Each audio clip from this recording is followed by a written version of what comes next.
4:45 to 5 ரொம்ப சூப்பரான time.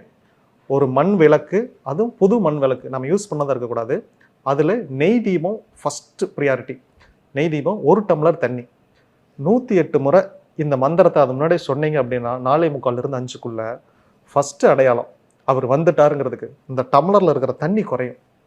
2வது, நீங்கள் ஏற்றினது நெய் விளக்கு தீபம், ஆனால் அதிலிருந்து வரக்கூடியது ஒரு விபூதியோட ஸ்மெல்லோ சந்தனத்தோட ஸ்மெல்லோ இந்த தீபம் எரியிற வரைக்கும் வரும். சுருட்டு வாசனை வரும். 2வது, நீங்கள் கண்ணை மூடி உட்காந்துட்டிங்கன்னா உங்களை ஒருத்தர் எதிர்த்தாப்புல உட்காந்து பார்க்குற மாதிரியே இருக்கும். நான் மக்கள்கிட்ட இதை அறிவிச்சதுக்கப்புறம் எனக்கு 100கணக்கான கமெண்ட்ஸு, அவர் எனக்கு ஒருத்தர் என்னை பார்க்குற மாதிரியே இருக்குது, எனக்கு பயமாக இருக்குது, திகிலாக இருக்குது,